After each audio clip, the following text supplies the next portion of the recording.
नमस्कार। द देसी अड्डा पर आपका स्वागत है। मैं हूं राकेश तिवारी।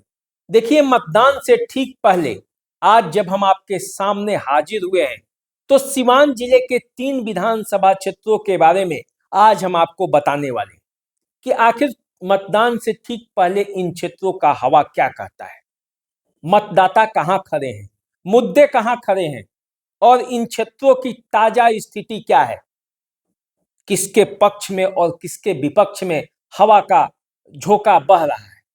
तो देखिए, आज हम जो 3 क्षेत्र है माले जहां से चुनावी मैदान में है, इसकी समीक्षा करते हैं। और जब 3 क्षेत्रों की बात करते हैं जहां से सिवान जिले में माले ने अपना प्रत्याशी उतारा है, तो उसमें से जीरादेई, दरौली और दरौंदा, ये 3 विधानसभा क्षेत्र आते हैं। इन 3 क्षेत्रों में माले के नेताओं के चुनावी मैदान में उतरने से समीकरण कितना बदला है, कैसा मुकाबला है और उस मुकाबले की असली तस्वीर मतदान के पहले क्या है, ये हम बताएंगे। तो चलिए शुरुआत करते हैं जीरादेई से। जीरादेई विधानसभा क्षेत्र, जिस धरती पर बाबू राजेंद्र प्रसाद का जन्म हुआ। देश रत्न डॉक्टर राजेंद्र प्रसाद भारत के प्रथम राष्ट्रपति और उन्हीं की भूमि पर लाल सलाम का झंडा पिछले बार बुलंद हुआ था और अमरजीत कुशवाहा विधायक बनकर जीरादेई से आए थे।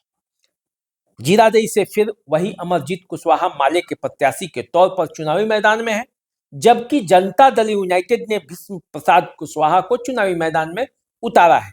इनका भी यदि पीछे का इतिहास देखेंगे तो माले से ही जुड़ा हुआ है।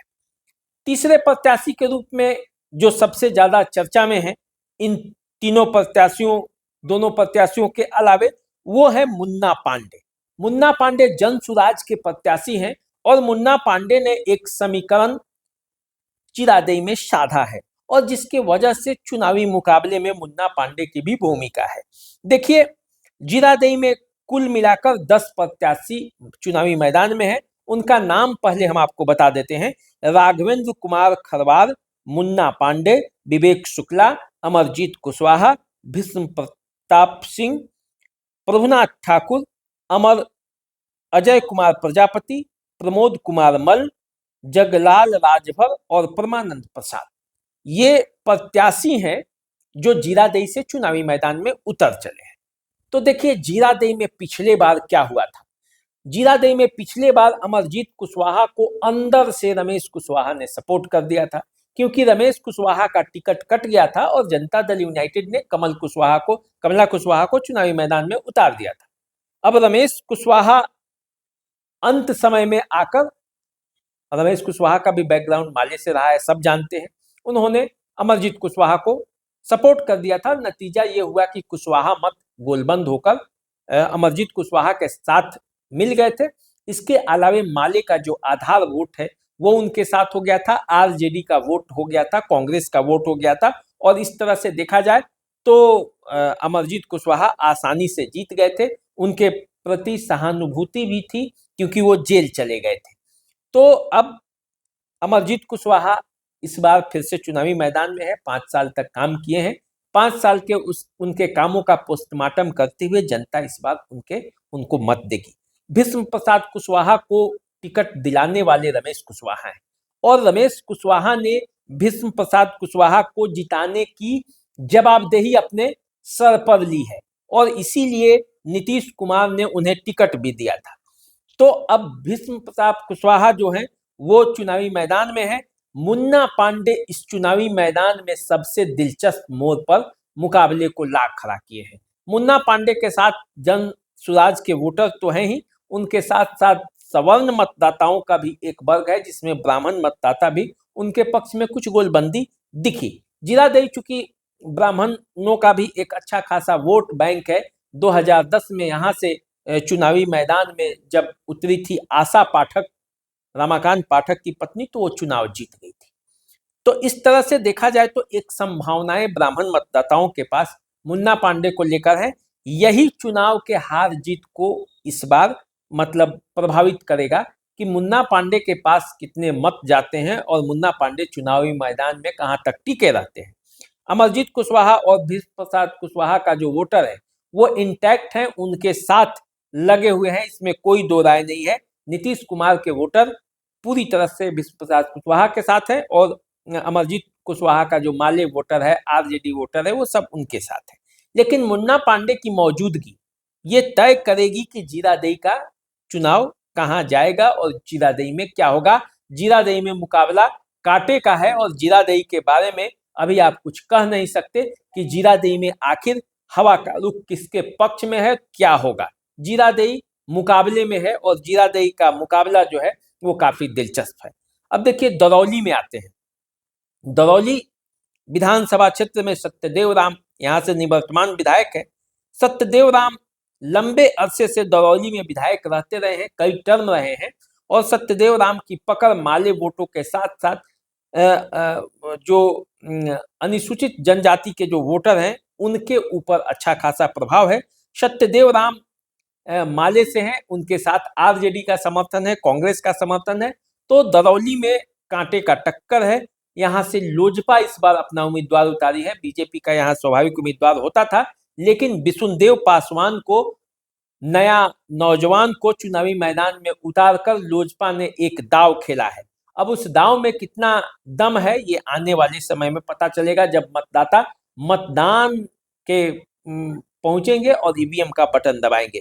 देखिए यहाँ से कुल जो 6 प्रत्याशी चुनावी मैदान में है, सत्यदेव राम है, विशुनदेव पासवान है, मनोज राम है, प्रदीप माझी है, गणेश राम है और हरिलाल राम है। तो देखिए दरौली का जो लड़ाई है, दरौली में जो माले और जो लोजपा के बीच सीधा संघर्ष है और इस संघर्ष के बीच जो पूरा एनडीए का समर्थन विशुनदेव पासवान के साथ है और महागठबंधन का समर्थन सत्यदेव राम के पास, दोनों के बीच कांटे की टक्कर है और इस टक्कर में क्या होगा इसका परिणाम ये आने वाले समय में पता चलेगा। लेकिन दोनों जगह पे माले अच्छे खासे मुकाबले में है और पिछले बार की तरह यहाँ जबरदस्त मुकाबला आप देख सकते हैं। अब देखिए दरौदा की बात करते हैं। दरौदा विधानसभा क्षेत्र में अमरनाथ यादव माले के काफी पुराने नेता माले के टिकट पर चुनावी मैदान में है। वहीं बीजेपी ने यहाँ से कर्णजीत सिंह उर्फ व्यास सिंह को चुनावी मैदान में उतारा है। यहाँ मुकाबले को दिलचस्प बना रहे हैं गुड़िया देवी। गुड़िया देवी जिनके पति मुन्ना शाही है, काफी लंबे अरसे से वो टिकट के लिए प्रयासरत थे कि आरजेडी उन्हें टिकट दे दे, लेकिन आरजेडी ने ये सीट माले के पाले में डाल दिया। पिछला चुनाव भी माले ने ही यहाँ से लड़ा था, तो ये माना जा रहा था कि मुकाबला बड़ा आसान हो जाएगा। फिर से व्यास सिंह जो हैं वो चुनावी मैदान में बाजी मार लेंगे। लेकिन मुन्ना शाही की पत्नी गुड़िया देवी ने जिस तरह से चुनावी मोड़ को एक अपने पाले में किया है और भूमिहार मतों की गोलबंदी जिस तरह से गुड़िया देवी के पक्ष में एक समय में हो गई थी, वो चुनाव को काफी दिलचस्प दिखा रहा था।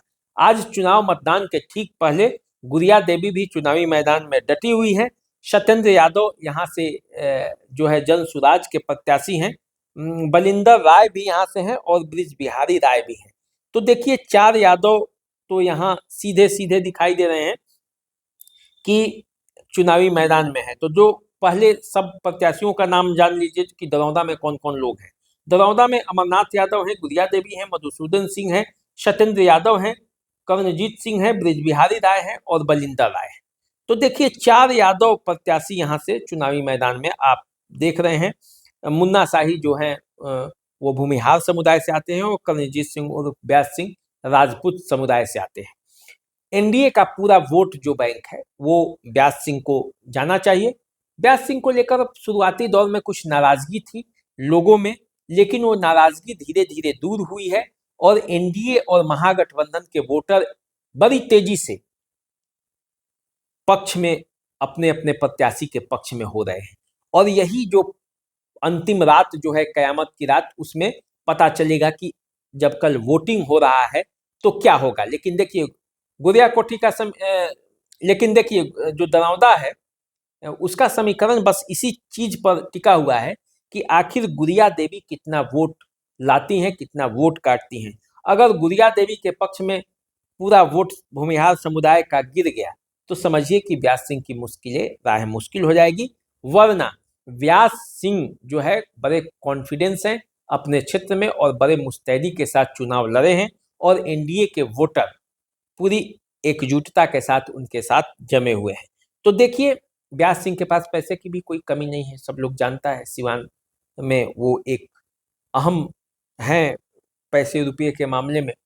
व्यास सिंह का स्वभाव भी जो है वो काफ़ी नर्म रहा है, रुपये पैसे का घमंड उन पर कम ही दिखता है, लेकिन चुनाव है तो जो विरोधी होंगे वो तो कई तरह के सवाल उठाएंगे।